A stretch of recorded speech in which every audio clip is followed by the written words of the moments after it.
ಪುಟಿದು ಚಿಮ್ಮುತ್ತಿದೆ ಅಂತಃಶಕ್ತಿಯು ಹೃದಯದೊಳಗಿನಿಂದ. ಸೆಟೆದು ನಿಲ್ಲುತ್ತಿದೆ ಸ್ವಾಭಿಮಾನವು, ಸೆಟೆದು ನಿಲ್ಲುತ್ತಿದೆ ಸ್ವಾಭಿಮಾನವು. ತಾಯ ಸ್ಮರಣೆಯಿಂದ, ತಾಯ ಸ್ಮರಣೆಯಿಂದ. ನಮಸ್ಕಾರ ರೀ, ಕನ್ನಡದ ಕುಲಕೋಟಿಗೆ ಕೋಟಿ ನಮಸ್ಕಾರ.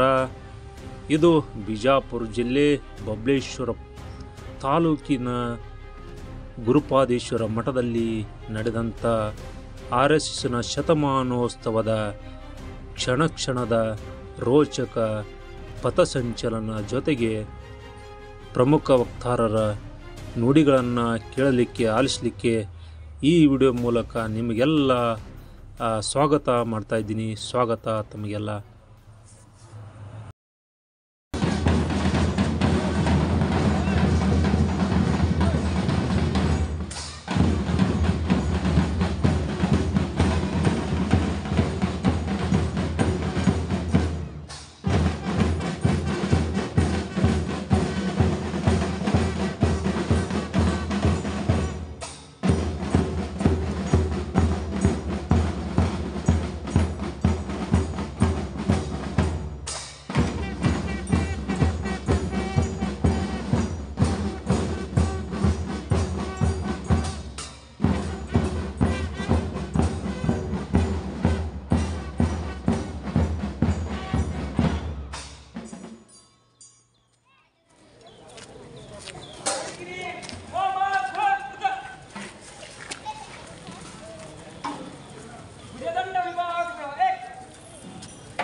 ರಾಜ ಬೀದಿಯಲ್ಲಿ ಸಂಚರಿಸಿ ಬಂದಂಥ ಪಥಸಂಚಲನದ ರಾಷ್ಟ್ರೀಯ ಸ್ವಯಂ ಸೇವಾ ಎಲ್ಲ ಕಾರ್ಯಕರ್ತರಿಗೆ ಬಾಳೆಹಣ್ಣು ಅಲ್ಪೋಪಹಾರ ವ್ಯವಸ್ಥೆ ಜೊತೆಗೆ ಎಲ್ಲ ವ್ಯವಸ್ಥೆಯನ್ನು ಮಾಡಿದಂಥ ಈ ಬಬಲೇಶ್ವರ ತಾಲೂಕಿನ ಎಲ್ಲ ಬಳಗಕ್ಕೂ ಕೂಡ ನಮಸ್ಕಾರ ತಿಳಿಸುತ್ತಾ, ಈ 100 ವರ್ಷಗಳ ಶತಮಾನೋತ್ಸವ ಹೆಗಡೆವಾರರಿಂದ ಆರಂಭವಾಗಿ 100 ವರ್ಷದ ಸವಿ ನೆನಪಿಗಾಗಿ ಹಮ್ಮಿಕೊಂಡಂಥ ಪಥಸಂಚಲನ ಜೊತೆಗೆ ಪ್ರಮುಖ ವಕ್ತಾರರ ಮಾತುಗಳನ್ನು ಆಲಿಸಲಿಕ್ಕೆ ನೀವು ಕೂಡ ಸಜ್ಜಾಗಿ ಪೂರ್ಣ ವಿಡಿಯೋನ ನೋಡಿ. ಯಾರೆಲ್ಲ ಸಬ್ಸ್ಕ್ರೈಬ್ ಮಾಡಿಲ್ಲ ದಯವಿಟ್ಟು ಸಬ್ಸ್ಕ್ರೈಬ್ ಮಾಡಿ. ಯಾಕಂದರೆ ನೀವು ಮಾಡುವಂಥ ಸಬ್ಸ್ಕ್ರೈಬ್ದಿಂದ ಇನ್ನೂ ಹೆಚ್ಚು ಹೆಚ್ಚು ವಿಡಿಯೋಗಳನ್ನು ಮಾಡಲಿಕ್ಕೆ ನಮಗೆ ಸಹಕಾರಿ ಆಗುತ್ತೆ. ಒಂದು ಲೈಕ್, ಒಂದು ಮೆಚ್ಚುಗೆ, ಹಾಗೆ ಒಂದು ಸುಂದರವಾದ ನಿಮ್ಮ ಅನಿಸಿಕೆ ಅಭಿಪ್ರಾಯಗಳನ್ನು ತಿಳಿಸಿದರೆ ಖಂಡಿತವಾಗಿ ಇಂಥ ಅದ್ಭುತ ನಡೆಯುತ್ತಿರುವಂಥ ಪ್ರಚಲಿತ ವಿದ್ಯಮಾನಗಳ ವರದಿಗಳನ್ನು ವಿಶೇಷ ವಿಡಿಯೋಗಳ ಮೂಲಕ ನಿಮಗೆಲ್ಲ ತಲುಪಿಸಲಿಕ್ಕೆ ಸಹಕಾರ ಆಗುತ್ತೆ. ಯಾರೆಲ್ಲ ಸಬ್ಸ್ಕ್ರೈಬ್ ಮಾಡಿಲ್ಲ ದಯವಿಟ್ಟು ಸಬ್ಸ್ಕ್ರೈಬ್ ಮಾಡಿ.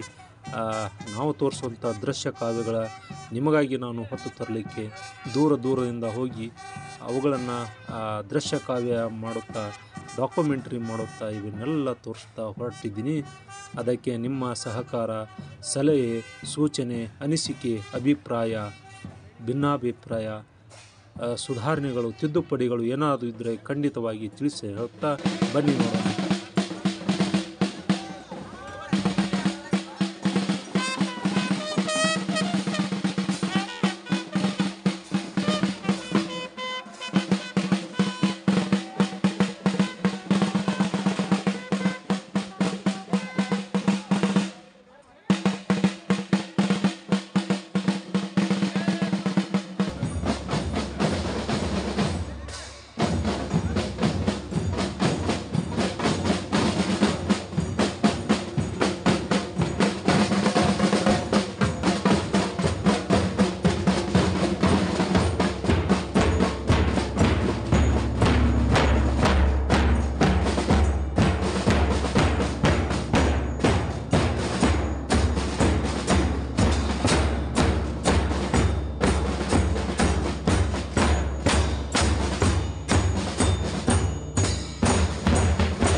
ಆರ್ ಎಸ್ ಎಸ್ ಅಂದರೆ ಕೇವಲ ಟೋಪಿ ಮತ್ತು ಬೂಟು ಸಮವಸ್ತ್ರ ಧರಿಸಿ ಕೈಯಲ್ಲಿ ಲಾಠಿ ಹಿಡಿದು ಹೋಗುವುದಷ್ಟೇ ಅಲ್ಲ, ಅಥವಾ ಬೇರೆಯವರನ್ನ ಬೆದರಿಸುವುದಾಗಲಿ ಎದುರಿಸುವುದಾಗಲಿ ಅಲ್ಲ. ತನ್ನ ಆತ್ಮರಕ್ಷಣೆಗೋಸ್ಕರ ದಂಡವಿದ್ಯೆ ಎಲ್ಲವಿನ ಕಲಿಸಿಕೊಡುವಂಥದ್ದು ಯಾವುದಿದ್ದರೆ ರಾಷ್ಟ್ರೀಯ ಸ್ವಯಂ ಸೇವಾ ಈ ಸಂಸ್ಥೆ ಅಥವಾ ಈ ರಾಷ್ಟ್ರೀಯ ಆರ್ ಎಸ್ ಎಸ್ನಲ್ಲಿ ನಾವು ಕಲಿತೀವಿ. ಶಿಕ್ಷಣ ಇದೆ, ಸ್ವಯಂ ಇದೆ, ಆತ್ಮಸ್ಥೈರ್ಯವಿದೆ, ಎಲ್ಲವನ್ನು ಕಲಿಸುವುದು ಈ ಆರ್ ಎಸ್ ಎಸ್ಸು. ದೈಹಿಕ ಮಾನಸಿಕ ಆರೋಗ್ಯ, ಶಿಕ್ಷಣ, ಕೃಷಿ, ದೇಶಪ್ರೇಮ, ಮಾತೃತ್ವ, ಹಿಂದುತ್ವ ಎಲ್ಲವೂ ಅಡಕವಾಗಿ ಒಂದೇ ಸೂರಿನಡಿ ಸಿಗೋದು ಈ ಆರ್ ಎಸ್ ಎಸ್ನ ಮುಖ್ಯ. ನಾವು ನೋಡ್ತೀವಿ, ಕೇವಲ ಆರ್ ಎಸ್ ಎಸ್ ಅಂದರೆ ಆಟ ಪಾಠಗಳಲ್ಲ, ದೇಶದ ರಕ್ಷಣೆಗೆ ಒಂದು ಜೊತೆಗೆ ತನ್ನ ಜನ್ಮಭೂಮಿಯನ್ನು ರಕ್ಷಣೆ ಮಾಡುತ್ತಾ ಭಾರತ ಮಾತೆಯ ಪ್ರೀತಿ ವಿಶ್ವಾಸವನ್ನು ಇಮ್ಮಡಿಗೊಳಿಸುವ ಒಂದು ರಾಷ್ಟ್ರೀಯ ಸ್ವಯಂ ಸೇವಾ ಸಂಸ್ಥೆಯಲ್ಲಿ ಕಾರ್ಯಕರ್ತನಾಗಿ ಹೊರಹೊಮ್ಮುತ್ತಾರೆ. ಬನ್ನಿ, ಯಾವ ಥರ ಗಣವೇಶ ಧರಿಸಿ ಏನೇನು ಕಾರ್ಯಕ್ರಮ ಆಯಿತು ಅನ್ನೋದು ಸಂಪೂರ್ಣ ವಿಡಿಯೋ ಮೂಲಕ ತೋರಿಸ್ತೀನಿ.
ಸಾರ್ವಜನಿಕ ಸಮಾರಂಭಕ್ಕೆ ಆಗಮಿಸಿ ಎಲ್ಲರಿಗೂ ಹೃದಯಪೂರ್ವಕ ಸ್ವಾಗತ ಕೋರುತ್ತಾ ಸಮಾರಂಭದ ವೇದಿಕೆ ಅಲಂಕರಿಸಿದ ಪೂಜ್ಯರ ಹಾಗೂ ಹಿರಿಯರ ಪರಿಚಯ ಮಾಡಿಕೊಡುತ್ತೇವೆ.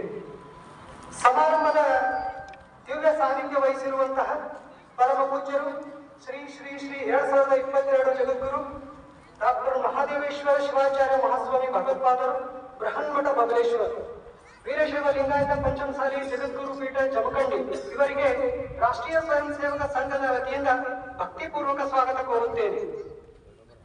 ಕಾಶಿ ವಿಶ್ವವಿದ್ಯಾಲಯದಲ್ಲಿ ಸಂಸ್ಕೃತ MA PhD ಮಾಡಿರುವ ಪೂಜ್ಯರು ಧಾರ್ಮಿಕ, ಸಾಂಸ್ಕೃತಿಕ ಹಾಗೂ ಸಾಮಾಜಿಕ ಕಾರ್ಯದಲ್ಲಿ ಪೂರ್ಣ ಪ್ರಮಾಣದಲ್ಲಿ ತೊಡಗಿಸಿಕೊಂಡವರಾಗಿದ್ದು 2022ರಲ್ಲಿ ವೀರಶೈವ ಲಿಂಗಾಯತ ಪಂಚಮಸಾಲಿ ಪೀಠದ ಜಗದ್ಗುರುಗಳಾಗಿ ಪೀಠಾರೋಹಣ ಮಾಡಿದ್ದಾರೆ. ನಮ್ಮ ಸಂಘದ ಕಾರ್ಯಚಟುವಟಿಕೆಗಳಿಗೆ ಸಹಾಯ ಸಹಕಾರ ನೀಡಿ ಸಂಘದ ಕಾರ್ಯ ಬೆಳೆಯಲು ಬೆಂಬಲವಾಗಿದ್ದಾರೆ. ಪೂಜ್ಯರಿಗೆ ಭಕ್ತಿಯ ಫಲಪುಷ್ಪ ಸಮರ್ಪಣೆ ಕಾರ್ಯಕ್ರಮದ ಮುಖ್ಯ ಅತಿಥಿಗಳಿಂದ. ಕೇವಲ ಆಟವಾಡುವ, ವ್ಯಾಯಾಮ ಮಾಡುವ ಸ್ಥಾನವಲ್ಲ, ಬದಲಾಗಿ ಸಜ್ಜನರ ರಕ್ಷಣೆಯ ಜೊತೆಗೆ ತರುಣರನ್ನು ಅನಿಷ್ಟ ವ್ಯಸನಗಳಿಂದ ಮುಕ್ತವಾಗಿಸುವ ಸಂಸ್ಕಾರ ಕೇಂದ್ರ.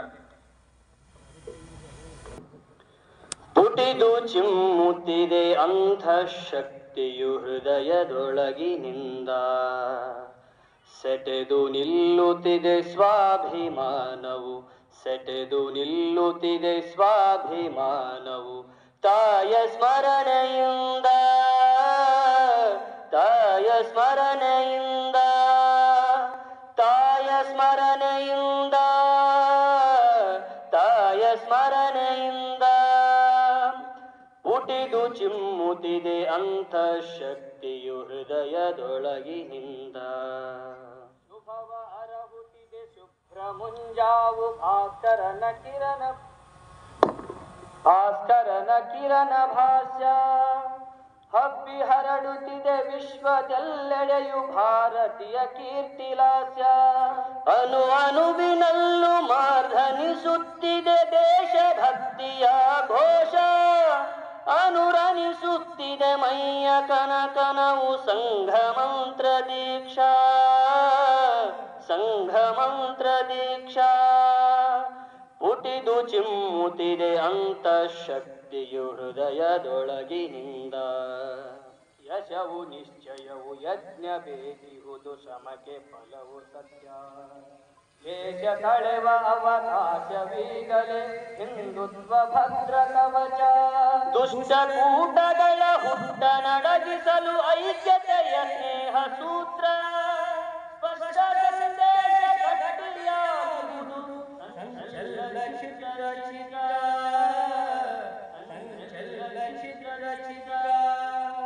ಪುಟಿದು ಚಿಮ್ಮುತ್ತಿದೆ ಅಂತಃಶಕ್ತಿಯು ಬೇಡ್ರಿ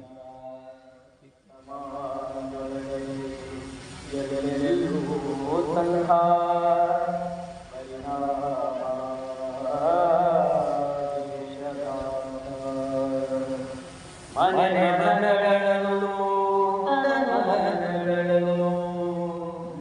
ಭಾವ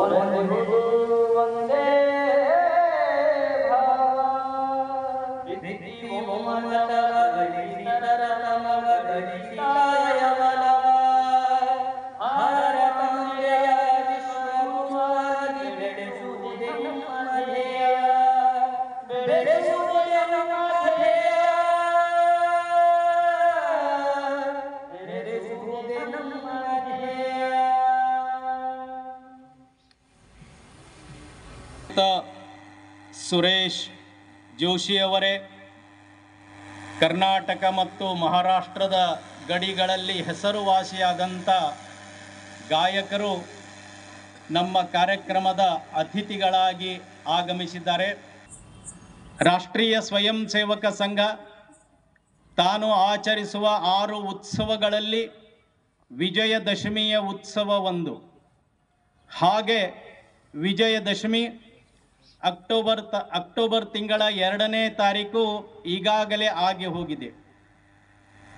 ವಿಜಯದಶಮಿಯ ಹಬ್ಬ ಇದು ದುಷ್ಟ ಶಕ್ತಿಯ ಮೇಲೆ ವಿಜಯದ ಪ್ರತೀಕ, ಅನ್ಯಾಯದ ಮೇಲೆ ಇದು ನ್ಯಾಯದ ಪ್ರತೀಕ, ಅನೀತಿಯ ಮೇಲೆ ನೀತಿಯ ವಿಜಯವನ್ನು ಆದಂಥ ದಿವಸ ಇದು ವಿಜಯದಶಮಿ. ವಿಜಯದಶಮಿಯ ದಿವಸವೇ ಪ್ರಾರಂಭ ಆದಂಥ ರಾಷ್ಟ್ರೀಯ ಸ್ವಯಂ ಸೇವಕ ಸಂಘ. ಈಗ ಸಂಘಕ್ಕೆ 100 ವರ್ಷಗಳು ಆಗಿವೆ. ಒಂದು ಸಂಘಟನೆ 100 ವರ್ಷ ಆಗುವುದು ಮುಖ್ಯ ಅಲ್ಲ, 100 ವರ್ಷಗಳ ಕಾಲ ಸಾತತ್ಯದಿಂದ ತನ್ನ ಗುರಿಯನ್ನು ಮುಟ್ಟುವುದಕ್ಕಾಗಿ ಪ್ರವಾಸ ಮಾಡುತ್ತಿರುವ ಜಗತ್ತಿನ ಏಕೈಕ ಸಂಘಟನೆ ಅಂತ ಹೇಳಿದರೆ ಅದು ಅತಿಶಯೋಕ್ತಿ ಆಗಲಿಕ್ಕಿಲ್ಲ. 1925 ವಿಜಯದಶಮಿಯ ಮುಹೂರ್ತದಲ್ಲಿ ರಾಷ್ಟ್ರೀಯ ಸ್ವಯಂ ಸೇವಕ ಸಂಘ ಪ್ರಾರಂಭ ಆಯಿತು. ಇವತ್ತು ಮತ್ತು ಅವತ್ತು ದೇಶದಲ್ಲಿ ಅನೇಕ ಸಂಘಟನೆಗಳು ಇದ್ದವು. ಆ ಅನೇಕ ಸಂಘಟನೆಗಳು ಇದ್ದಾಗಲೂ ರಾಷ್ಟ್ರೀಯ ಸ್ವಯಂ ಸೇವಕ ಸಂಘ ಪ್ರಾರಂಭ ಆಯಿತು.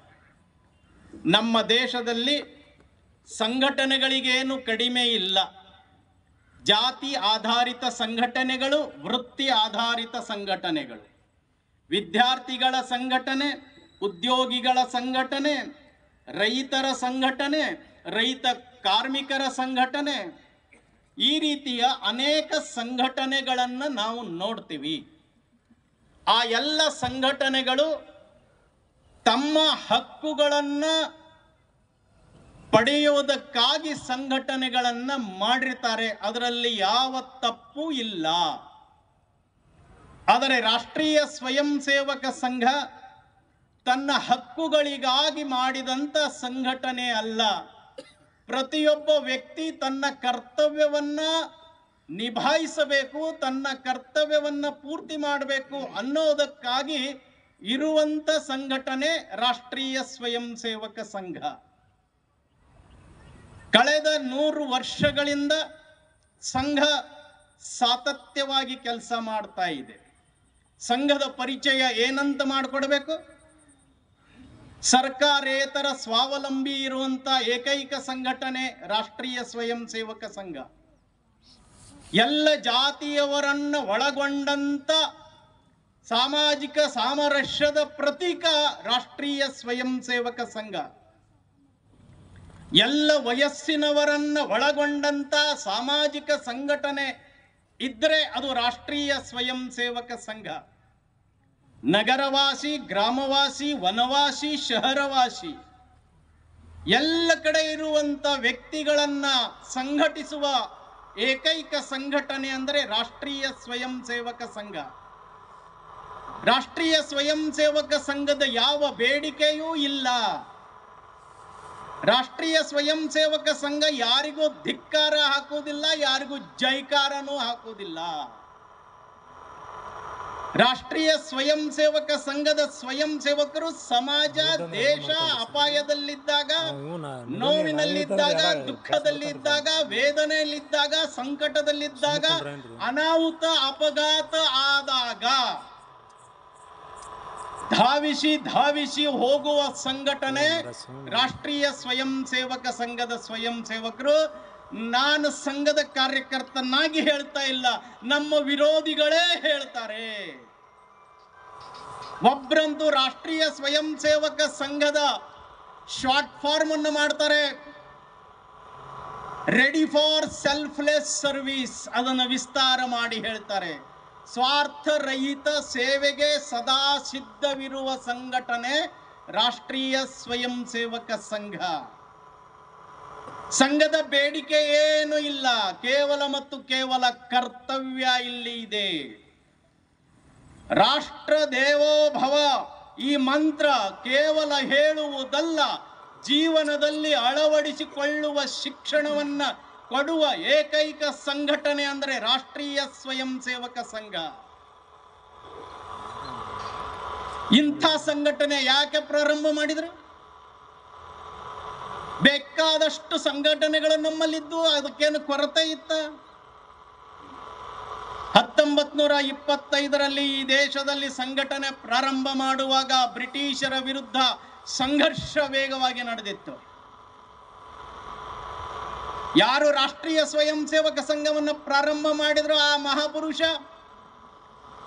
ವೈದ್ಯಕೀಯ ಪದವಿ ಪಡ್ಕೊಂಡ್ರು ಸಹಿತ ಆಸ್ಪತ್ರೆ ತೆಗಿಲಿಲ್ಲ, ದವಾಖಾನೆ ತೆಗಿಲಿಲ್ಲ.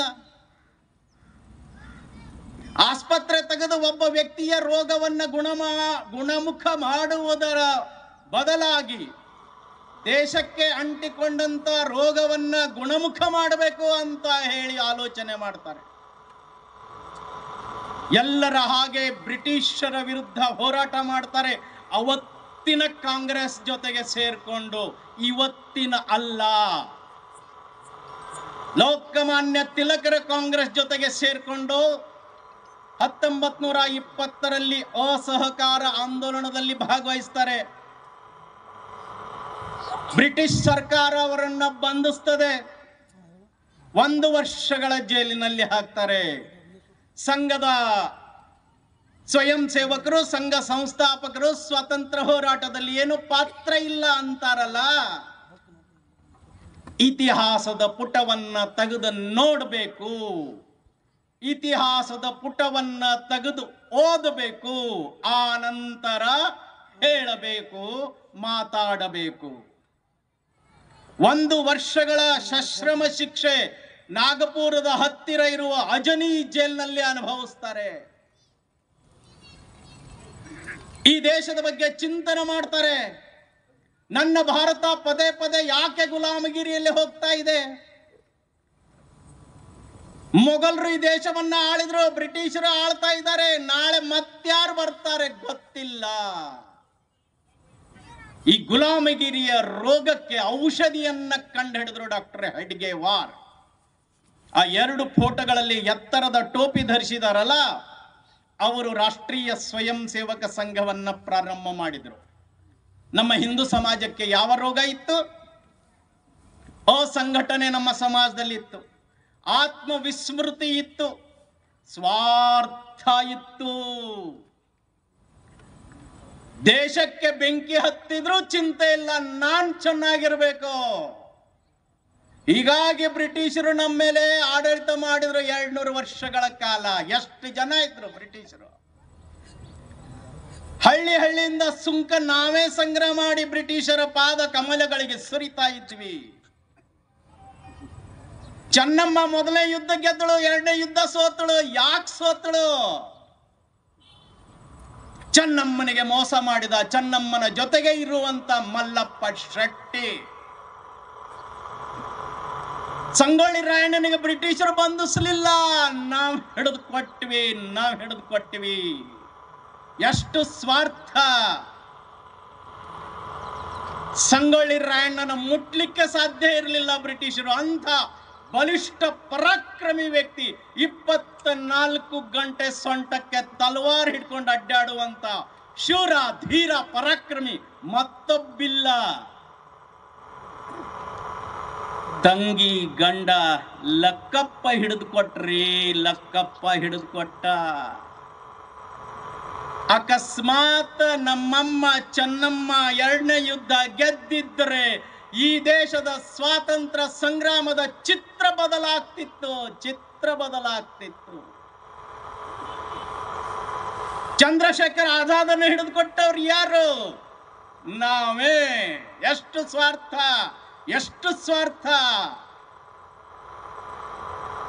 ಮೊದಲನೇ ಸ್ವಾತಂತ್ರ್ಯ ಸಂಗ್ರಾಮದ ಸೇನಾಪತಿ ತಾತ್ಯಾ ಟೋಪೆಯನ್ನು ನಾವೇ ಹಿಡಿದುಕೊಟ್ಟಿವಿ. ಈ ದೇಶದ ದುರ್ದೈವದ ಇತಿಹಾಸ.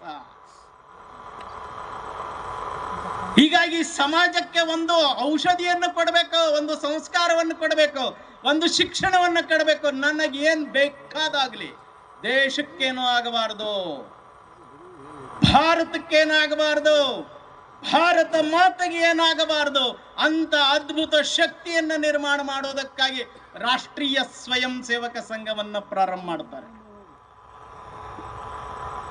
ರಾಷ್ಟ್ರೀಯ ಸ್ವಯಂ ಸೇವಕ ಸಂಘ ಪ್ರಾರಂಭ ಆದ 100 ವರ್ಷಗಳ ಮಾಡಿದ್ದೇನು ಅಂತ ಪ್ರಶ್ನೆ ಸ್ವಯಂ ಸೇವಕರ ಮನಸ್ಸಿನಲ್ಲಿಯೂ ಬರಬೇಕು, ಸಾರ್ವಜನಿಕರ ಮನಸ್ಸಿನಲ್ಲಿಯೂ ಬರಬೇಕು.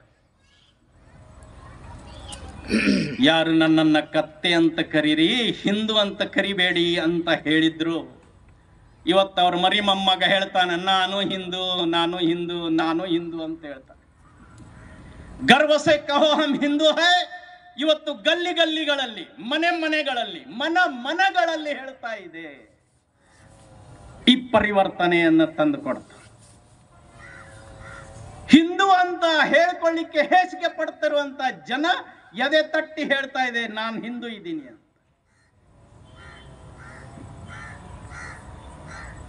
ಅನಾಹುತ ಆದಾಗ ಅಲ್ಲಿ ಹೋಗೋರು ಯಾರು? ಅವ್ರ ಕರ್ಮರಿ, ಅವ್ರು ಅನುಭವಿಸ್ತಾರ ಅಂತ ಹೇಳ್ತಿದ್ದೀವಿ. ಇವತ್ತಲ್ಲ, ಅಲ್ಲಿರುವವರು ನಮ್ಮ ಬಂಧುಗಳು. ಹೀಗಾಗಿ ಸೇವೆಗಾಗಿ ಧುಮುಕಿ ಹೋಗುವಂತ ಕಾರ್ಯಕರ್ತರ ಇವತ್ತು ನಾವು ನೋಡ್ತೀವಿ. ದೇಶಭಕ್ತಿ ಗೀತೆ ಹಾಡುವುದು ಆಗಸ್ಟ್ 15 ಜನವರಿ 26 ಮಾತ್ರ ಅಲ್ಲ. ದೇಶಭಕ್ತಿ ಗೀತೆ ಹಾಡುವುದಕ್ಕಾಗಿ ಅಲ್ಲ.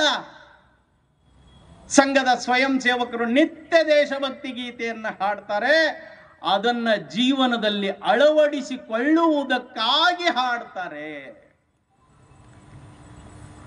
ಮಹಾಪುರುಷರ ಅಮೃತ ವಚನಗಳನ್ನ ಕೇಳ್ತೀವಿ, ಜೀವನ ಚರಿತ್ರೆಯನ್ನ ಕೇಳ್ತೀವಿ, ಆ ರೀತಿ ಬದುಕುವ ಸಂಕಲ್ಪ ಮಾಡ್ತೀವಿ.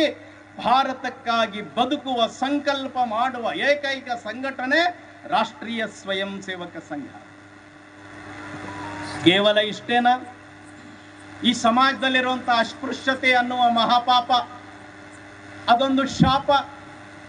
ಮೇಲು ಕೀಳು, ಅವನು ಒಳ್ಳೆಯವನು, ಇವನು ಕೆಟ್ಟವನು, ಜಾತಿಯಿಂದ ಅವನು ಕನಿಷ್ಠ, ಜಾತಿಯಿಂದ ಇವನು ಗರಿಷ್ಠ, ಅವನು ಮುಟ್ಟಬೇಕು, ಅವನು ಮುಟ್ಟಬಾರದು, ಅವನು ಮಂದಿರದ ಒಳಗಡೆ ಪ್ರವೇಶ ಇಲ್ಲ, ಆತ ಹೊರಗಡೆಯಿಂದ.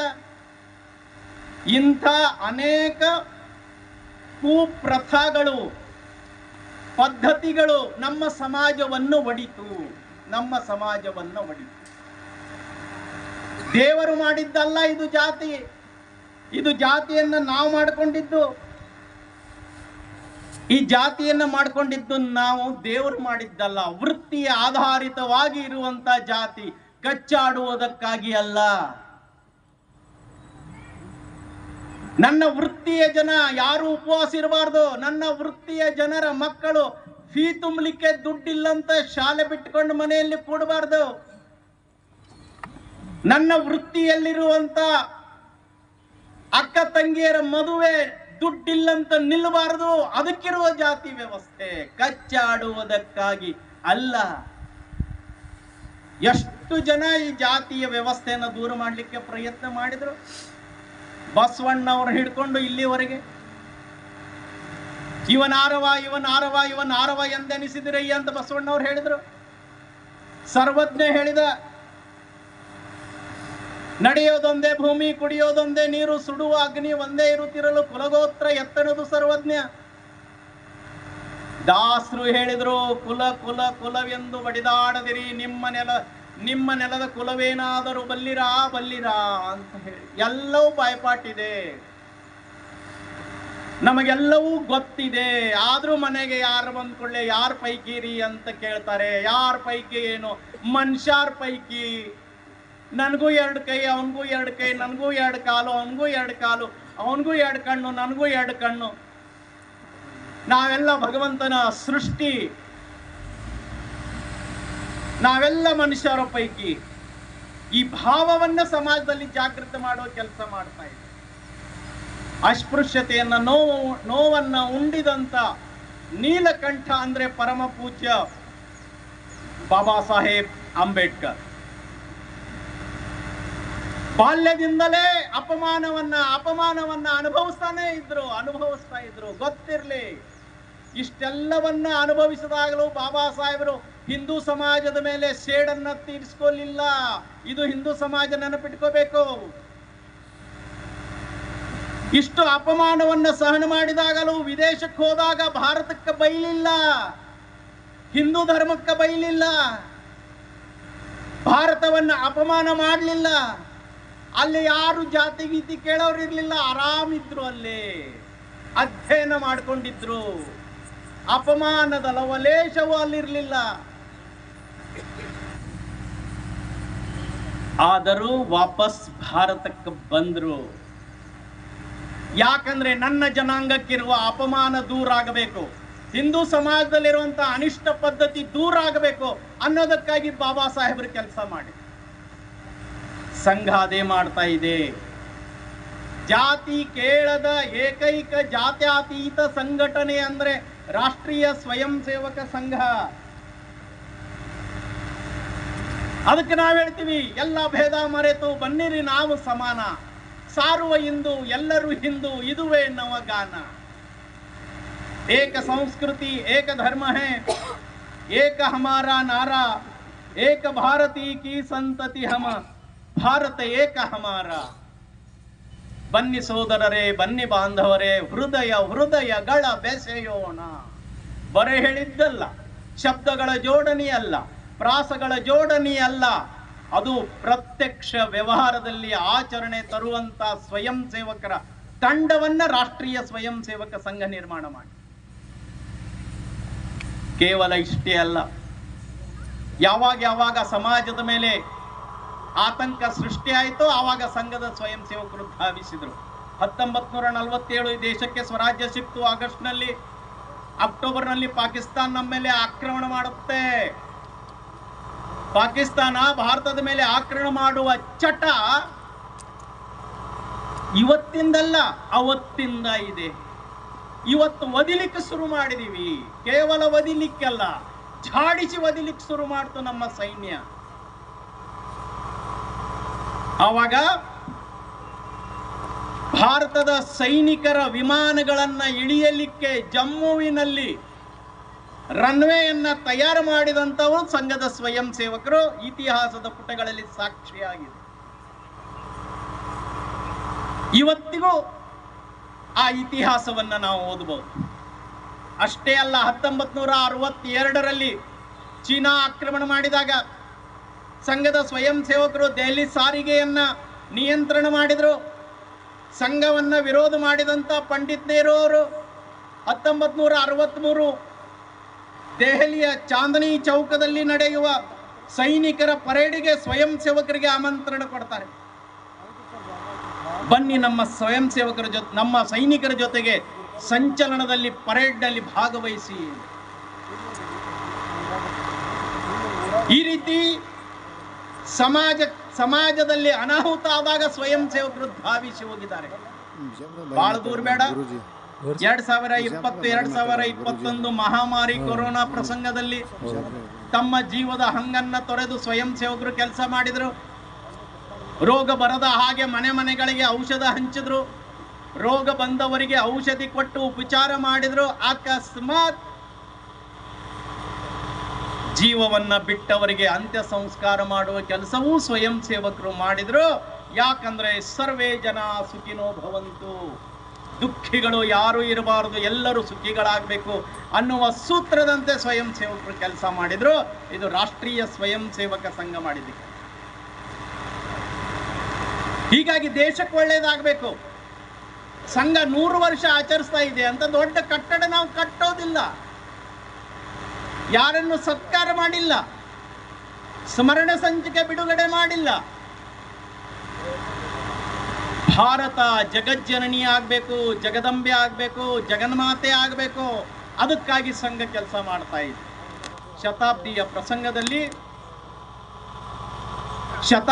ಪ್ರಸಂಗದಲ್ಲಿ ಸಮಾಜಕ್ಕೆ ಸಂಘ ಕರೆ ಕೊಡ್ತಾ ಇದೆ. 5 ವಿಷಯಗಳು ನಾವು ನಮ್ಮ ಜೀವನದಲ್ಲಿ ಅಳವಡಿಸ್ಕೋಬೇಕು. ಮೊದಲನೇದು ಕುಟುಂಬ ಪ್ರಬೋಧನ, ಎರಡನೇದು ಸಾಮಾಜಿಕ ಸಾಮರಸ್ಯ, ಸ್ವದೇಶಿ, ಪರಿಸರ ಮತ್ತು ನಾಗರಿಕ ಶಿಷ್ಟಾಚಾರ. ನಮ್ಮ ಸಂಸ್ಕೃತಿ, ನಮ್ಮ ಪರಂಪರೆ ಉಳಿಬೇಕಾದ್ರೆ ಕುಟುಂಬ ಬಹಳ ಮಹತ್ವದ ಪಾತ್ರ ವಹಿಸಿದೆ. ಕುಟುಂಬದ ವ್ಯವಸ್ಥೆ, ಕುಟುಂಬದ ಸಂಸ್ಕಾರದಿಂದಲೇ ಛತ್ರಪತಿ ಶಿವಾಜಿ ಆದ. ಕುಟುಂಬದ ವ್ಯವಸ್ಥೆಯಿಂದಲೇ ನರೇಂದ್ರ ಸ್ವಾಮಿ ವಿವೇಕಾನಂದನಾದ. ಈ ರೀತಿ ಯಾರ್ಯಾರು ದೊಡ್ಡವರಾಗಿದ್ದಾರೋ ಅವರೆಲ್ಲರ ಇತಿಹಾಸ ಮೂಲ ಕುಟುಂಬ, ಮನೆ, ಅಮ್ಮ, ಅಪ್ಪ, ಅಕ್ಕ, ತಂಗಿ, ಈ ಕುಟುಂಬ. ಒಂದು ಕುಟುಂಬ ಅಂದ್ರೆ ಕನಿಷ್ಠ 5 ಜನ ಇರಬೇಕು. ಅಪ್ಪ, ಅಮ್ಮ ಮತ್ತು 3 ಜನ ಪುತ್ರ ರತ್ನ ಇರಲಿ, 3 ಜನ ಕನ್ಯಾ ರತ್ನ ಇರಲಿ, ಯಾರೋ ಇರಲಿ. ಈ ದೇಶದ ಇತಿಹಾಸ, ಈ ದೇಶದ ಭವಿಷ್ಯ, ನನ್ನ ಸಮಾಜದ ಭವಿಷ್ಯ, ನನ್ನ ವಂಶದ ಭವಿಷ್ಯ ನನ್ನ ಕುಟುಂಬ ಮೇಲೆ ನಿಂತಿದೆ. ಇದನ್ನ ನಾವು ನೆನಪಿಟ್ಕೋಬೇಕು.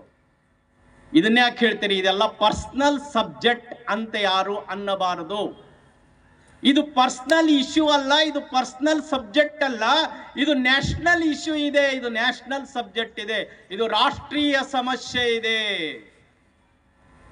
ಹೀಗಾಗಿ ಆಲೋಚನೆ ಮಾಡಬೇಕು ಹಿಂದೂ ಸಮಾಜ. ಇವತ್ತು ಕರೆ ಕೊಡುವ ಪ್ರಸಂಗ ಬಂದಿದೆ. ಮುಂಚೆ ಮಕ್ಕಳಿರಲವ್ವ ಮನೆ ತುಂಬಾ ಅಂತ ಹೇಳ್ತಾ ಇದ್ವಿ, ಹಾಗೆ ಇದ್ವಿ. ಇವತ್ತು ಡಿಂಕ್ ಫ್ಯಾಮಿಲಿ ಪ್ರಾರಂಭ ಆಗಿದೆ. ಡಬಲ್ ಇನ್ಕಮ್, ನೋ ಕಿಡ್ಸ್, ಮಕ್ಕಳೇ ಬೇಡ, ಇಬ್ಬರೇ ಇರುವುದು. ಹೀಗಾಗಿ ವೃದ್ಧಾಶ್ರಮ ಪ್ರಾರಂಭ ಆಗ್ತಾ ಇದೆ. ಕೈಯಲ್ಲಿ ದುಡ್ಡು ಬೇಕಾದಷ್ಟಿದೆ, ಸಮಾಧಾನ ಇಲ್ಲ. ಅಜ್ಜ ಅಂತ ಕರೆಯೋ ಮೊಮ್ಮಕ್ಕಳಿಲ್ಲ. ವೃದ್ಧಾಶ್ರಮಕ್ಕೆ ಭೇಟಿ ಕೊಡಿ, ಗೊತ್ತಾಗತ್ತೆ ಏನಾಗತ್ತೆ ಹಾಲತ್. ಹೀಗಾಗಿ ಕುಟುಂಬವನ್ನು ನಾವು ಚೆನ್ನಾಗಿ ಬೆಳೆಸಬೇಕಾಗಿದೆ. ಭಜನ್, ಭೋಜನ್ ಮತ್ತು ಭ್ರಮಣ್ ಒಟ್ಟಿಗೆ ಆಗಬೇಕಾಗಿದೆ. ಒಟ್ಟಿಗೆ ಮನೆ ಮುಂದೆ ಕುಂತು ದಿವಸಕ್ಕೆ 1 ಬಾರಿ ಆದ್ರೂ ಊಟ ಮಾಡಬೇಕು. ನಮ್ಮ ಕುಲದೇವತೆಯ ದರ್ಶನ ತೆಗೆದುಕೊಂಡು ಬರಬೇಕು. ನಮ್ಮ ಮನೆ ಜಗಲಿಯ ಮೇಲೆ ಎಲ್ಲರೂ ಒಟ್ಟಿಗೆ ಕೂತು ನಾಮಸ್ಮರಣೆ ಮಾಡಬೇಕು. ಇದು ಕುಟುಂಬದ ಶಕ್ತಿ ಕೇಂದ್ರ, ಇದು ಬೆನ್ನೆಲುಬು. ಸಾಮಾಜಿಕ ಸಾಮರಸ್ಯ, ಅವಾಗ ನಾನು ಸ್ಪರ್ಶ ಮಾಡಿದೆ. ನಾನು ಯಾರಿಗೂ ಜಾತಿಯಿಂದ ಗುರುತಿಸಿದಲ್ಲ, ನಾನು ಯಾರಿಗೂ ಜಾತಿಯನ್ನ ಕೇಳುವುದಿಲ್ಲ. ನನ್ನ ಜಾತಿ ಸುಮ್ಮನೆ ಎಲ್ಲರ ಮುಂದೆ ಹೇಳ್ತಾ ಅಡ್ಡಾಡುವುದಿಲ್ಲ. ಇದೇ ಸಾಮರಸ್ಯ. ಸ್ವದೇಶಿ ವಸ್ತುಗಳ ಉಪಯೋಗ ಮತ್ತು ಸ್ವಭಾಷೆಯ ಉಪಯೋಗ. ನನ್ನ ಭಾಷೆಯನ್ನು ನಾನು ಉಪಯೋಗ ಮಾಡಬೇಕು, ಬೇರೆ ಭಾಷೆ ಕಲಿಬಾರ್ದು ಅಂತಲ್ಲ, ಆದ್ರೆ ನನ್ನ ಭಾಷೆ ನಾನೇ ಉಪಯೋಗ ಮಾಡಬೇಕಾಗತ್ತೆ.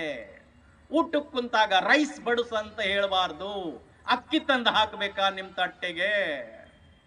ಅನ್ನ ಮಮ್ಮಿ ಅನ್ಬಾರ್ದು, ಮಮ್ಮಿ ರೈಸ್ ಬಡಿಸು ಅಂತಲ್ಲ, ಅಮ್ಮ ಅನ್ನ ಬಡಿಸು ಅಂತ ಹೇಳಬೇಕು. ಗುಡ್ ಮಾರ್ನಿಂಗ್ ಗುಡ್ ನೈಟ್ ನಮ್ದಲ್ಲ,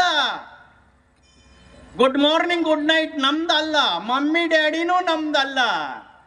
ಬಾಯಿ ತುಂಬಿ ತುಟಿ ತುಂಬಿ ಹೃದಯ ತುಂಬಿ ಅಮ್ಮ ಅಂತ ಕರಿಬೇಕು. ಯಾರ ಮನ್ಯಾಗ ಅಕಸ್ಮಾತ್ ಡಿಕ್ಷನರಿ ಇದ್ರೆ, ಶಬ್ದಕೋಶ ಇದ್ರೆ ತೆಗೆದು ನೋಡ್ರಿ. MUMMY ಮಮ್ಮಿ ಅಂದ್ರೆ ಏನು. ಈಗ ನಾನೇನು ಹೇಳುದಿಲ್ಲ, ಡಿಕ್ಷನರಿ ತೆಗೆದು ನೋಡ್ರಿ MUMMY ಮಮ್ಮಿ ಅಂದ್ರೆ ಏನು ಅಂತ. ಹೀಗಾಗಿ ಸ್ವಭಾಷೆ, ಸ್ವದೇಶಿ ವಸ್ತುಗಳ ಉಪಯೋಗ, ಇದು ದೇಶವನ್ನ ಬಲಿಷ್ಠ ಮಾಡೋದರಲ್ಲಿ ಇದರದ್ದು ಒಂದು ಪಾತ್ರ ಇದೆ. ಪರಿಸರ, ಭಗವಂತ ಒಳ್ಳೆ ಪರಿಸರವನ್ನ ಕೊಟ್ಟಿದ್ದಾನೆ, ಶುದ್ಧ ಗಾಳಿ ಕೊಡ್ತಿದ್ದಾನೆ.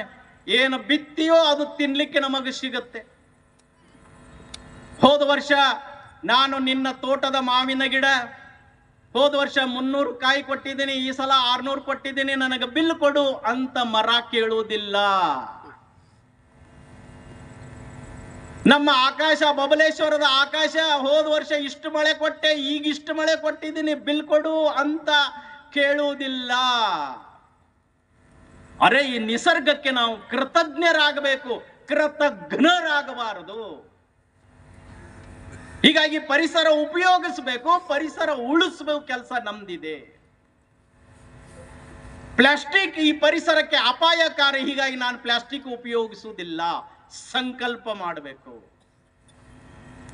ಈ ರೀತಿ ಭಗವಂತ ಕೊಟ್ಟಂತ ಈ ಪರಿಸರವನ್ನ ರಕ್ಷಣೆ ನಾವು ಮಾಡಬೇಕು. ನಾಗರಿಕ ಶಿಷ್ಟಾಚಾರ, ನಾಗರಿಕ ಶಿಷ್ಟಾಚಾರ ಶಬ್ದ ಹೊಸದಲ್ಲ, ಪರಿಸ್ಥಿತಿ ಹೊಸದು. ನನ್ನಿಂದ ಯಾರಿಗೂ ತೊಂದರೆ ಆಗಬಾರದು, ನನ್ನಿಂದ ಎಲ್ಲರಿಗೂ ಒಳ್ಳೆಯದೇ ಆಗಬೇಕು, ಇದು ನಾಗರಿಕ ಶಿಷ್ಟಾಚಾರ. ರಸ್ತೆ ಮೇಲೆ ಪಚಲ್ಲಂತೂ ಉಗುಳ್ತೀವಿ, ರಸ್ತೆ ಮಧ್ಯದಲ್ಲಿ, ನಡುವೆ, ಎಲ್ಲಿ ಬೇಕಾದಲ್ಲಿ. ಕೆಲವರಂತೂ ಬಣ್ಣ ಬಣ್ಣ ಉಗುಳ್ತಾರೆ, ಇಷ್ಟಮನ್ ಕಲರ್ ಉಗುಳ್ಬಿಡ್ತಾರೆ ಪಚಲ್ ಅಂತ.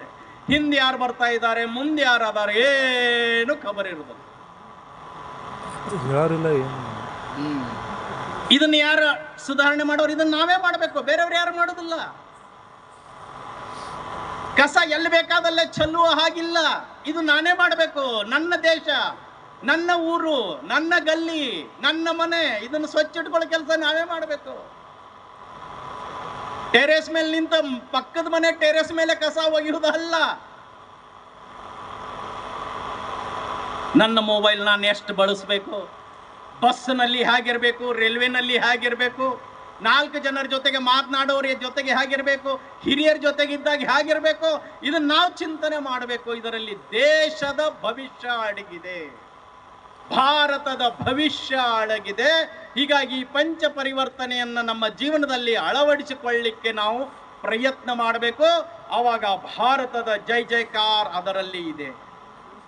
ಸಂಘ ಆಲೋಚನೆ ಮಾಡುವುದು ಕೇವಲ ಮತ್ತು ಕೇವಲ ಭಾರತದ ಬಗ್ಗೆ, ಅದು ಬಿಟ್ಟು ಮತ್ತೇನಿಲ್ಲ. ಅದಕ್ಕೆ ನಾವು ಪ್ರಾರ್ಥನೆಯಲ್ಲೇ ಹೇಳ್ತೀವಿ, ನಮಸ್ತೆ ಸದಾ ವತ್ಸಲೆ ಮಾತೃಭೂಮೆ ತ್ವಯ ಹಿಂದೂ ಭೂಮೆ ಸುಖಂ ವರ್ಧಿತೋಹಂ. ಅಮ್ಮ ಭೂಮಿ ತಾಯಿ, ನನ್ನನ್ನು ಸುಖವಾಗಿ ನೀನು ಬೆಳೆಸಿದಿ, ನಿನಗೆ ನಮಸ್ಕಾರ ಅಂತ ಹೇಳ್ತೀವಿ. ನಿನಗೆ ಸತತವಾದಂತ ನಮಸ್ಕಾರ ಅಂತ ಹೇಳ್ತೀವಿ. ಭೂಮಿ ತಾಯಿಗೆ ನಮಸ್ಕಾರ ಹೇಳ್ತೀವಿ.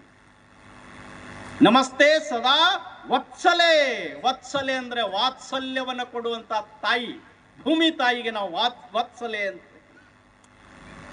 ತಾಯಿ ಮಗುವಿನ ಪ್ರೀತಿಗೆ ವಾತ್ಸಲ್ಯ ಅಂತ ಹೇಳ್ತೀವಿ. ಅಂತ ಭೂಮಿ ತಾಯಿಗೆ ನಾವು ನಮಸ್ಕಾರ ಮಾಡ್ತೀವಿ. ಕೊನೆಗೆ ಏನ್ ಹೇಳ್ತೇವೆ? ಭಾರತ್ ಮಾತಾ ಕಿ ಜೈ. RSS की ಜೈ ಅಂತ ಹೇಳಿಲ್ಲ, ಡಾಕ್ಟರ್ ಹೆಡ್ಗೇವಾರ್ ಕಿ ಜೈ ಅಂತ ಹೇಳಿಲ್ಲ. ಹೇಳಿದ್ರು ಯಾರು ತಪ್ಪ ತಿಳ್ಕೊತಾ ಇರಲಿಲ್ಲ. ಯಾಕಂದ್ರೆ ಡಾಕ್ಟರ್ ಜಿಯವರ ಮನಸ್ಸಿನಲ್ಲೇ ಇರಲಿಲ್ಲ ಜೈಕಾರ ನನಗಲ್ಲ, ಭಾರತ ಮಾತೆಗೆ ಜೈಕಾರ. ಸಂಘ ಆಲೋಚನೆ ಮಾಡ್ತಾ ಇರೋದು ಕೇವಲ ಭಾರತದ ಬಗ್ಗೆ ಮತ್ತು ಭಾರತದ ಬಗ್ಗೆನೆ. ನಮ್ಮೊಬ್ಬ ಮಂತ್ರಿಗಳು ವಿಧಾನಸಭೆಯಲ್ಲಿ ಒಮ್ಮೆ ತಪ್ಪಿಯೋ ಏನೋ ಪ್ರಾರ್ಥನೆ ಹೇಳಿಬಿಟ್ರು, ನಮಸ್ತೆ ಸದಾವತ್ಸಲೆ ಮಾತೃಭೂಮೆ ತ್ವಯಾ ಹಿಂದೂ ಭೂಮೆ ಅಂತ ನಿಂತು ಬಿಟ್ರು. ಎಲ್ಲರಿಗೂ ಖುಷಿ ಆಯ್ತು. ಕೇವಲ ಕರ್ನಾಟಕದ ಚಾನೆಲ್ಗಳಲ್ಲಿ ಅಲ್ಲ, ವಿದೇಶದ ಚಾನೆಲ್ಗಳಲ್ಲಿಯೂ ಸುದ್ದಿ ಪ್ರಸಾರ ಆಯ್ತು, ಚರ್ಚೆ ಆಯ್ತು. ಈ ಹಾಡು ಯಾರು ಬರೆದ್ರು, ಯಾರು ಹಾಡಿದ್ರು, ಅದರಲ್ಲಿ ಅರ್ಥ ಏನಿದೆ. ನನಗೂ ಅನ್ನಿಸ್ತು ನಮ್ಮ ಸಂಘದ ಪ್ರಾರ್ಥನೆಗೆ ಪ್ರಚಾರದ ಭಾಗ್ಯ ಬಂತು. ದುರ್ದೈವ, 2 ದಿವಸದಲ್ಲಿ ಕ್ಷಮೆ ಕೇಳಿದ್ರು. ನಂದು ಒಂದೇ ಪ್ರಶ್ನೆ, ಕ್ಷಮೆ ಕೇಳಲಿಕ್ಕೆ ನೀವು ಏನು ತಪ್ಪು ಮಾಡಿದ್ರಿ, ಏನು ಅಪರಾಧ ಮಾಡಿದ್ರಿ, ಏನು ಮೋಸ ಮಾಡಿದ್ರಿ? ನಮಸ್ತೆ ಸದಾ ವತ್ಸಲೆ ಮಾತೃಭೂಮಿ, ಅಮ್ಮ ಭೂಮಿ ತಾಯಿಗೆ ನಿನಗೆ ನಮಸ್ಕಾರ. ಏನ್ ತಪ್ಪು? ಅದು RSS ಬ್ರ್ಯಾಂಡ್ ಅಲ್ಲ. ಯಾರು ಬೇಕಾದರೂ ಹೇಳ್ಬೋದು ಭೂಮಿ ತಾಯಿಗೆ ನಾವು ನಮಸ್ಕಾರ ಮಾಡೇ ಮಾಡ್ತೀವಿ.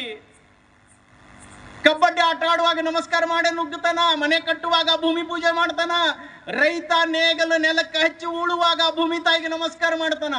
ಹೇಳಿಕ್ಕಿಲ್ಲ ನಮಸ್ತೆ ಸದಾ ವತ್ಸಲೆ ಮಾತೃಭೂಮಿ ಅಂತ ಭಾವಾದ ಇದೆ. ಭಾರತ ಮಾತೆಗೆ ನಮಸ್ಕಾರ ಹೇಳುವ ಮಾತನ್ನ ಹೇಳಿ ಕ್ಷಮೆ ಕೇಳಿದರಲ್ಲ, ಅಲ್ಲಿ ನೋವಿದೆ. ಸಂಘದ ಪ್ರಾರ್ಥನೆ ಅಂದ್ರೆ ದೇಶಭಕ್ತಿಯ ಪ್ರಾರ್ಥನೆ. ಸಂಘದ ಪ್ರಾರ್ಥನೆ ದೇಶವನ್ನು ನಮಿಸುವ ಪ್ರಾರ್ಥನೆ. ಸಂಘದ ಪ್ರಾರ್ಥನೆ ಶಕ್ತಿ ಮತ್ತು ಶೀಲವನ್ನ ಕೇಳುವ ಪ್ರಾರ್ಥನೆ. ಸಂಘದ ಪ್ರಾರ್ಥನೆ ವೀರವೃತ ಧ್ಯೇಯನಿಷ್ಠೆ ಮತ್ತು ಜ್ಞಾನವನ್ನ ಕೇಳುವ ಪ್ರಾರ್ಥನೆ. ಸಂಘದ ಪ್ರಾರ್ಥನೆ ಸಮಾಜದ ಕೆಲಸ ಮಾಡೋರಿಗೆ, ರಾಷ್ಟ್ರದ ಕೆಲಸ ಮಾಡೋರಿಗೆ ಪ್ರೇರಣೆ, ಸ್ಫೂರ್ತಿ, ಉತ್ಸಾಹ ಕೊಡುವಂತ ಪ್ರಾರ್ಥನೆ ಸಂಘದ ಪ್ರಾರ್ಥನೆ. ಸಂಘದ ಪ್ರಾರ್ಥನೆ ಭಾರತ ಮಾತಾ ಕಿ ಜೈ ಅಂತ ಹೇಳುವ ಪ್ರಾರ್ಥನೆ. ಯಾಕೆ ಕ್ಷಮೆ ಕೇಳಬೇಕಾಗಿತ್ತು? ಹೌದು, ಅವರು ಕ್ಷಮೆ ಕೇಳಿ ತಪ್ಪಲ್ಲ ಅಂತ ಅನಿಸ್ತು. ಯಾಕಂದ್ರೆ ಈ ದೇಶವನ್ನ ತುಂಡು ಮಾಡಿದವರು ಭಾರತ್ ಮಾತಾ ಕಿ ಜೈ ಅಂತ ಹೇಗೆ ಹೇಳ್ತಾರೆ? ಒಂದೇ ಮಾತ್ರಂ ಈ ದೇಶದ ಸ್ವಾತಂತ್ರ್ಯ ಸಂಗ್ರಾಮದ ಪಂಚಾಕ್ಷರಿ ಮಂತ್ರ. ನಮ್ಮ ಕ್ರಾಂತಿಕಾರಿಗಳು ನೇಣಗಂಬಿಗೆ ಹೋಗುವಾಗ ಒಂದೇ ಮಾತ್ರಂ ಅಂತ ಹೇಳಿದ್ರು, ಅಯ್ಯೋ ಅಮ್ಮ ಅಂತ ಅಳ್ಳಿಲ್ಲ. ಒಂದೇ ಮಾತ್ರಂ ತುಂಡು ಮಾಡಿದ್ರು. ಇವತ್ತು ಹೇಳುವ ಒಂದೇ ಮಾತ್ರಂ ಒಂದು ನುಡಿ, ಅದು ಬಂಕಿಂ ಚಂದ್ರದಲ್ಲ, ಬಂಕಿಂ ಚಂದ್ರದ 5 ನುಡಿ. ತ್ವಮ್ಮಿ ದುರ್ಗಾ ದಶ ಪ್ರಹರಣ ಧಾರಿಣಿ, ಕಮಲಾ ಕಮಲದಲ ವಿಹಾರಿಣಿ, ವಾಣಿ ವಿದ್ಯಾದಾಯಿನಿ. ಬೇಡ ಅಂತ ಅನಿಸ್ತು. ಯಾಕಂದ್ರೆ ಈ ಭಾರತವನ್ನ ದುರ್ಗೆ ಅಂತ ವರ್ಣನೆ ಮಾಡಿದ್ದಾರೆ. ಅವ್ರ ಬಾಯಿಂದ ಭಾರತ್ ಮಾತಾ ಕಿ ಜೈ ಹೇಗೆ ಬರ್ತದೆ? ವಿದೇಶಕ್ಕೆ ಹೋಗಿ ಭಾರತದ ಬಗ್ಗೆ ಅಪಮಾನಕಾರಕ ಮಾತುಗಳನ್ನ ಆಡುವವರಿಗೆ ಭಾರತ್ ಮಾತಾ ಕಿ ಜೈ ಹೇಗೆ ಬರುತ್ತೆ? ವಿದೇಶಿ ವ್ಯಕ್ತಿ ಸ್ಥಾಪನೆ ಮಾಡಿದಂತ ಸಂಘಟನೆ, ವಿದೇಶಿ ವ್ಯಕ್ತಿ ನಡೆಸುವ ಸಂಘಟನೆಗೆ ಭಾರತ್ ಮಾತಾ ಕಿ ಜೈ ಹೇಗೆ ಬರ್ತದೆ?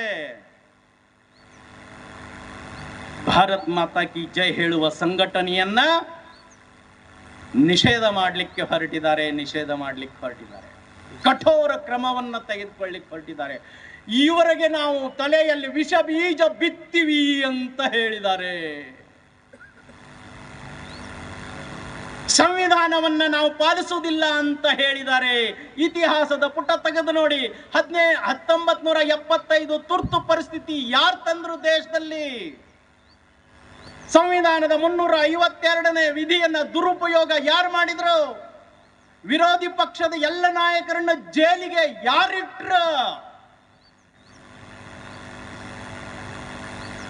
HD ದೇವೇಗೌಡ, JH ಪಟೇಲ್, ರಾಮಕೃಷ್ಣ ಹೆಗಡೆ ಅವರು, ಲಲ್ಲು ಪ್ರಸಾದ್ ಯಾದವ್, ಮುಲಾಯಂ ಸಿಂಗ್ ಯಾದವ್, ಅಟಲ್ ಬಿಹಾರಿ ವಾಜಪೇಯಿ, ಆಡವಾಣಿ, ಮುರಾರ್ಜಿ ದೇಸಾಯಿ ಎಲ್ಲರನ್ನು ಒಳಗಿಟ್ರು ಜೈಲಿನಲ್ಲಿ.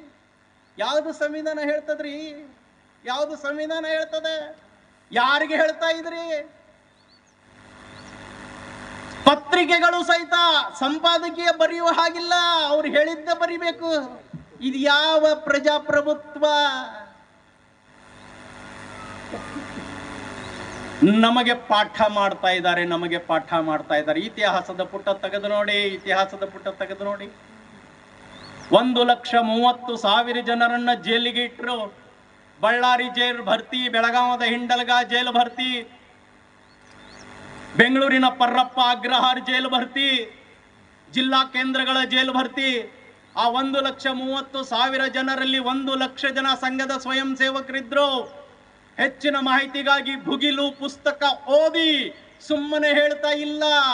ಇತಿಹಾಸದ ಪುಟಗಳಲ್ಲಿ ಸಾಕ್ಷಿಯಾಗಿದೆ, ರೆಕಾರ್ಡ್ ಇದೆ. ಸಂಘದ ಮೇಲೆ ನಿಷೇಧ ತರಲಿಕ್ಕೆ ಹೊರಟಿದ್ದಾರೆ.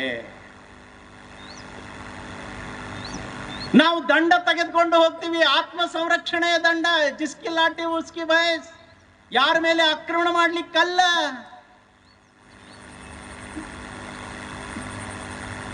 ಸಂಘವನ್ನ ನಿಷೇಧ ಮಾಡುವ ಮುಂಚೆಯೇ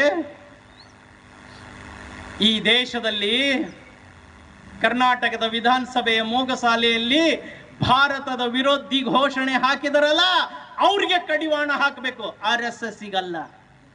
ಯಾಕಂದ್ರೆ ಅವ್ರಿಗೆ ಭಾರತ್ ಮಾತಾ ಕಿ ಜೈ ಪಚನವೇ ಆಗೋದಿಲ್ಲ. ಹೀಗಾಗಿ ದೇಶದ್ರೋಹಿ ಘೋಷಣೆ ಹಾಕಿದವರು ಆರಾಮ್ ಸುತ್ತಾ ಇದ್ದಾರೆ. ಭಾರತ್ ಮಾತಾ ಕಿ ಜೈ ಅನ್ನೋರ ಮೇಲೆ ಬಂದಿಯನ್ನ ತರುವ ಮಾತು ಮಾತಾಡ್ತಾರೆ. ಮೈಸೂರಿನಲ್ಲಿ ಮಾದಕ ವಸ್ತುಗಳ ಫ್ಯಾಕ್ಟರಿ ಸಿಕ್ತು. 391 ಕೋಟಿ ರೂಪಾಯಿ ಬೆಲೆ ಬಾಳುವ ರಸ್ತೆ ಮೇಲೆ ಇರುವ ಫ್ಯಾಕ್ಟರಿ. ಆ ಮಾದಕ ವಸ್ತು ಯಾರ ಹೊಟ್ಟೆಗೆ ಹೋಗ್ತಾ ಇತ್ತು? ನಮ್ಮ ನಾಡಿನ ತರುಣರ ಹೊಟ್ಟೆಗೆ ಹೋಗ್ತಾ ಇತ್ತು. ನಮ್ಮ ಗೃಹ ಮಂತ್ರಿಗಳು ಹೇಳಿದ್ರು, ನಂಗೆ ಗೊತ್ತಾಗ್ಲಿಲ್ರಿ. ಏನ್ ದುರ್ದೈವ. ಗೊತ್ತಾಗ್ಲಿಕ್ಕೆ ಅದನ್ನ RSS ಬೈಠಕ ಬೋರ್ಡ್ ಹಾಕಿ RSS ಬೈಠಕ್ ಮಾಡ್ಲಿಕ್ಕೆ ಮಾಡ್ಕೋಬೇಕಾಗಿತ್ತಲ್ಲ. ಎಂತ ದೊಡ್ಡ ಅನಾಹುತ. ಅದು ಬಂದು ದಾಳಿ ಮಾಡಿದವ್ರು ಯಾರು? ಮುಂಬೈ ಪೊಲೀಸರು. ಕಡಿವಾಣ ಹಾಕಬೇಕಾಗಿದ್ದು ಅದಕ್ಕೆ. ನಮ್ಮ ಹೊನವಾಡ ತಿಕೋಟದ ಬಡ ರೈತರ ಹೊಲಗಳ ಉತಾರದಲ್ಲಿ ಒಂದು ಬೋರ್ಡಿನ ಹೆಸರು ಬಂತು. ಎಷ್ಟು ಜನಕ್ಕೆ ದುಃಖ ಆಗಿದೆ. ವಕ್ಫ್ ಬೋರ್ಡ್ 4 ಪೀಳಿಗೆಯಿಂದ ಆ ಭೂಮಿಯ ಮೇಲೆ ಕೃಷಿಯನ್ನ ಮಾಡಿಕೊಂಡು ಜೀವನ ಸಾಗಿಸ್ತಾ ಇರುವ ನಮ್ಮ ರೈತರ ಜಾಗವನ್ನ ಯಾರು ಕಬಳಿಸ್ತಾ ಇದ್ದಾರಲ್ಲ, ಅವರ ಮೇಲೆ ಕಡಿವಾಣ ಹಾಕಬೇಕು, RSS ಮೇಲೆ ಅಲ್ಲ. ನಮ್ಮ ಹಿಂದೂ ಸಮಾಜ ಮರೆತು ಬಿಡುತ್ತೆ. ದೇಶದ್ರೋಹಿ ಘೋಷಣೆ ಹಾಕಿದ್ರೆ ಹಾಕಲಿ, ನಂದೇನು ವ್ಯಾಪಾರ. RSS ಮೇಲೆ ನಿಷೇಧ ಹಾಕ್ತಾರೆ, 1 ತಿಂಗಳ ಹವಾ ಇರುತ್ತೆ, ಆಮೇಲೆ ಎಲ್ಲರೂ ಮರೀತಾರೆ. ಸಂಘ ಉತ್ತರ ಕೊಡ್ಲಿಕ್ಕೆ ಹೋಗೋದಿಲ್ಲ, ಸಮಾಜ ಉತ್ತರ ಕೊಡಬೇಕು. ಸಮಾಜ ಉತ್ತರ ಕೊಡಬೇಕು. ನಮಗೆ ಭಾರತ್ ಮಾತಾ ಕಿ ಜೈ ಘೋಷಣೆ ಹಾಕೋರು ಬೇಕೋ, ದೇಶದ್ರೋಹಿ ಘೋಷಣೆ ಹಾಕೋರ್ನ ರಕ್ಷಣೆ ಮಾಡೋರು ಬೇಕೋ, ಇದು ಸಮಾಜ ಆಲೋಚನೆ ಮಾಡಬೇಕು. ಮರೆತು ಬಿಡಬಾರ್ದು. ಆಮೇಲೆ ಉತ್ತರ ಕೊಡುವ ಪ್ರಸಂಗ ಬಂದಾಗ ಖಂಡಿತ ಉತ್ತರ ಕೊಡಬೇಕು.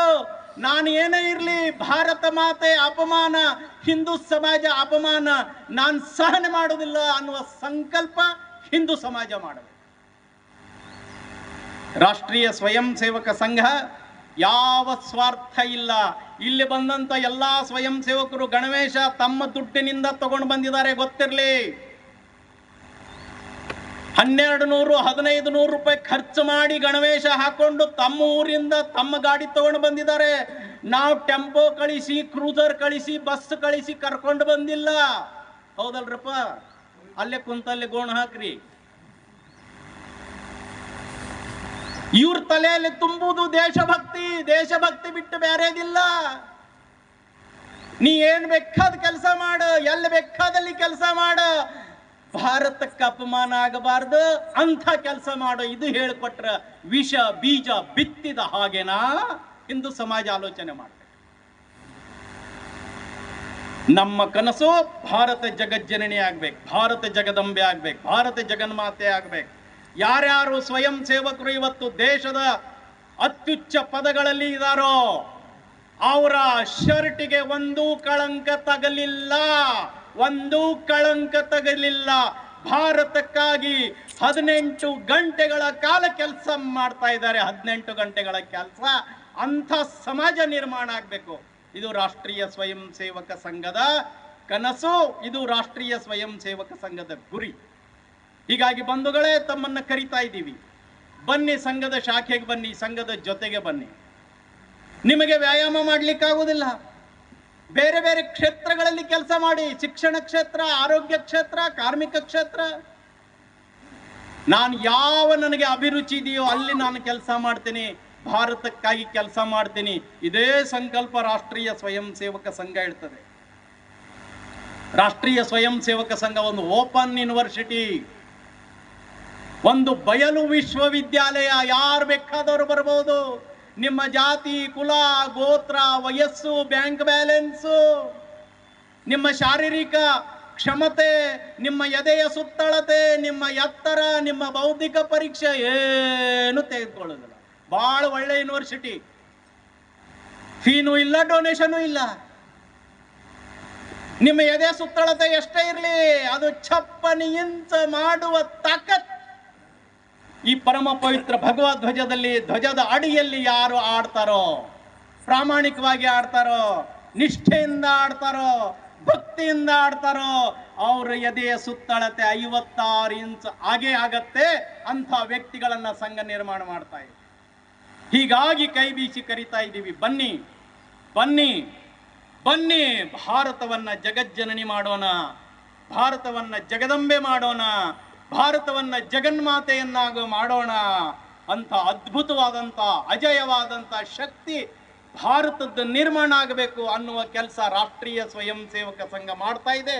ತಮ್ಮೆಲ್ಲರ ಸಹಕಾರ ಸಂಘಕ್ಕೆ ಇನ್ನೂ ಬೇಕು ಅನ್ನುವ ಮಾತನ್ನ ತಮ್ಮ ಎದುರಿಗೆ ಇಡ್ತಾ ನನ್ನ ಮಾತುಗಳಿಗೆ ಪೂರ್ಣ ವಿರಾಮ ನಾನು ಹಾಕೊಂಡಿದ್ದೀನಿ.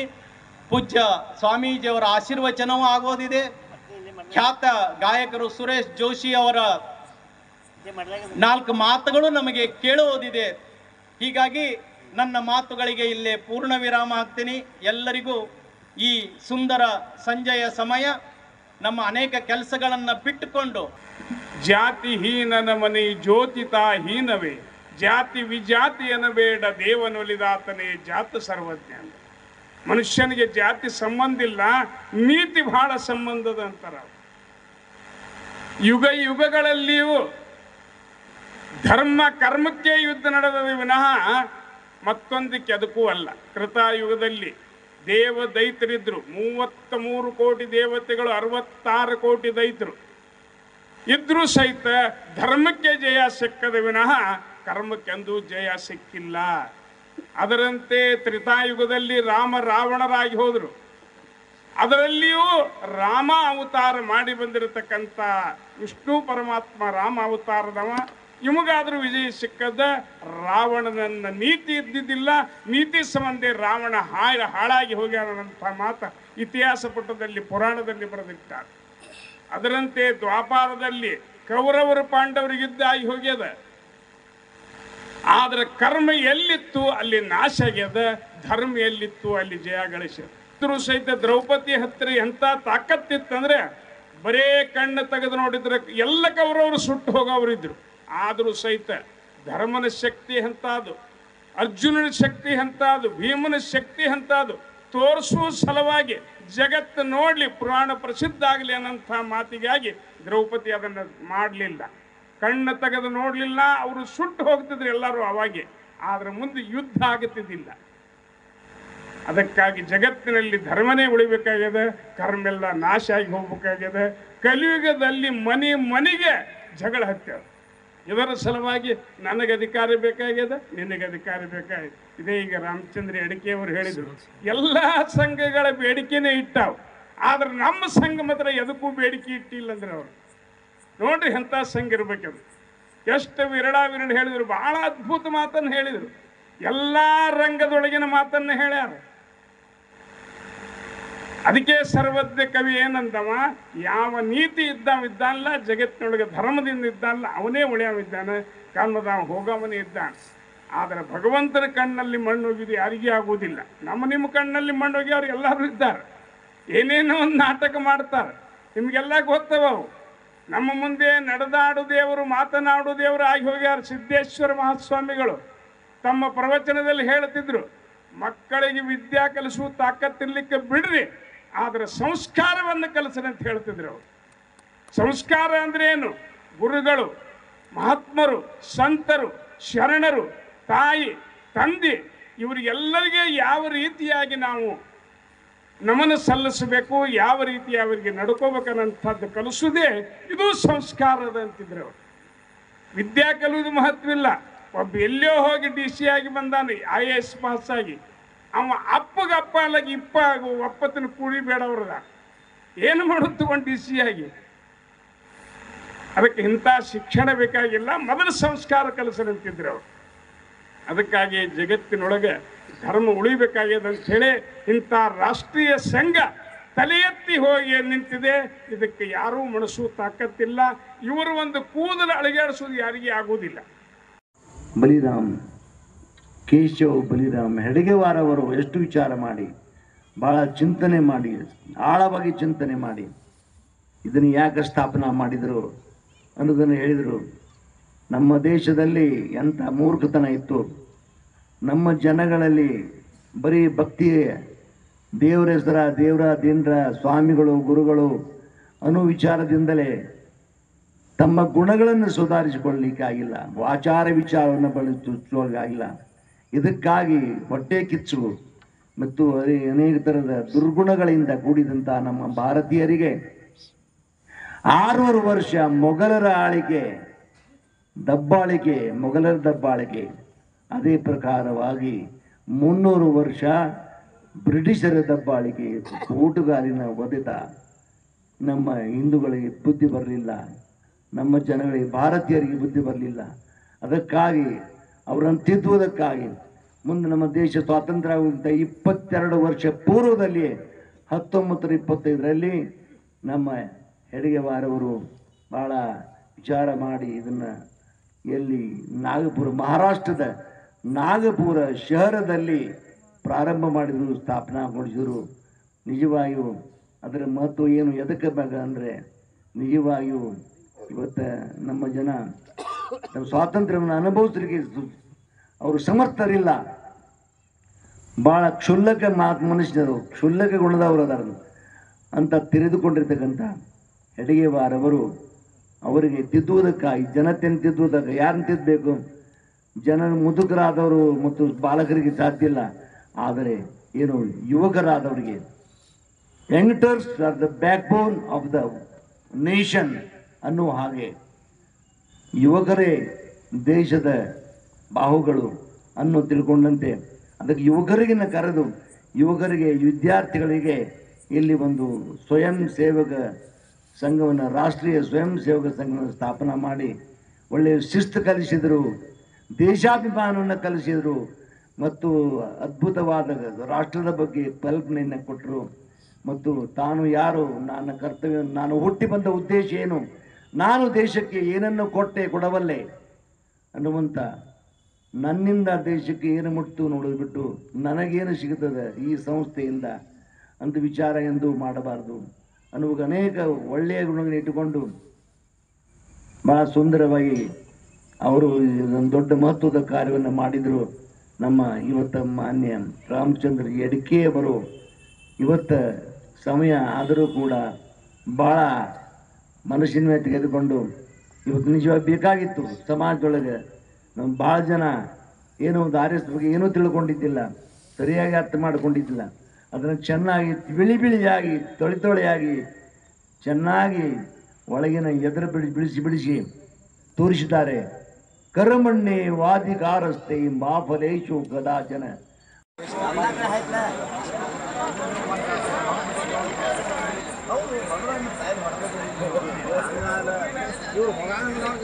ठीक है